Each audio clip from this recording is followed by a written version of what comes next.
Air powers face a new set of challenges today that we haven't had to worry about for quite some time. The first is that there's an evolving set of threats that we have to contend with. The other is that we have a shrinking global footprint. Back in World War II, the Air Force had approximately plus or minus 90 overseas bases. Now that number is down to about 33. So we have fewer locations from which we can project combat power. So the idea with ACE is rather than relying on our traditional main operating bases as hubs for projecting air power, we want to think about how can we improve the survivability and resilience of air power by shifting the generation and sustainment and maintenance of air power from networks of distributed operating locations. The importance of ACE is to be unpredictable to the enemy so that we are not housed and operate solely out of one location. So we have taken over the Savannah CRTC, utilizing that as our FOSS, and then underneath the Air Expeditionary Wing Commander, we have 7 other bases within the region here that are acting as our base cluster bases. So why are we practicing ACE in the most austere locations, especially when it comes to F-35s landing, refueling, and taking off?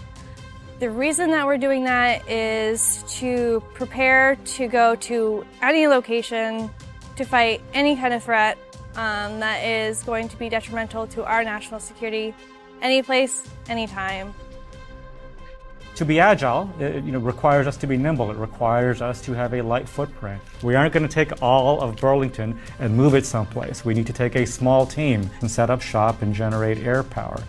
To be able to do that, to realize that vision, means that each of those airmen that are going to be on one of those transports going somewhere need to be able to do a variety of different things, because the more people there are, the less agile we can be.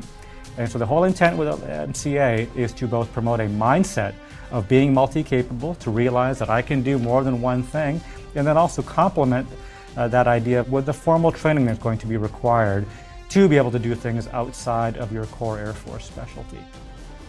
It feels great to be in this exercise because I know this is where we are leaning to go as a unit or as an Air Force. It's been good to help people do things that are pretty much outside of our career field and outside of what we do back at home in an effort to kind of lead the charge into what the next level of combat is going to look like. Here we are building up from a bare base, providing security at what we consider a contingency location. So essentially what Security Forces does is we detect, deter, defend against any threats.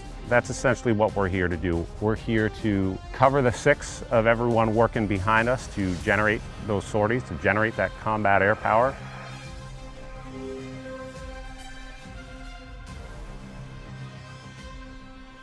Well, we are in the lovely North South Carolina. The airfield that we're currently located at is called North Ox, but we are essentially in the middle of nowhere in North South Carolina, where we have a completely deserted and flat airfield with no other support but other than your military members that are behind me.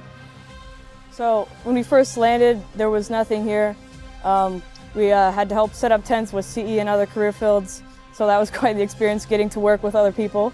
Just pulling security, making sure that everybody can perform their job as necessary. And as long as we do ours, the base is secure. So when the pilots are on the ground, you have 2 ways of refueling a jet. Either they hot pit it, where the maintainers are the ones that are going in, plugging in the fuel while the aircraft is still on, or they can do it when the aircraft shuts down as well. And then FARPing is when you add in another asset, not a PLL truck, but an actual aircraft to come in and do the refueling on the ground. We had a lot of good communication with the pilots in terms of what to expect while they were out there. And while they got to the jet, the maintainers had good comms with the personnel that were on the C-130 to kind of help figure out how to FARP with the F-35s. So it's good training for our F-35s to learn how to FARP or refuel on the ground with another refueler platform, but it's also good for them to learn how to work with us on the ground opposed to in air, because they are very different operations. Everything that we are doing now is all towards building readiness, building capability, building capacity to get after that high-end fight. When your airmen are out there, in chemical and biological protective gear to generate aircraft and get them off the ground, when they are dispersing out to forward operating locations to figure out how to generate air power away from home station. That is contributing to campaigning. That is contributing to deterrence. And so I think it's vital to realize that everything they do is connecting to those larger strategic objectives that we have in the Air Force.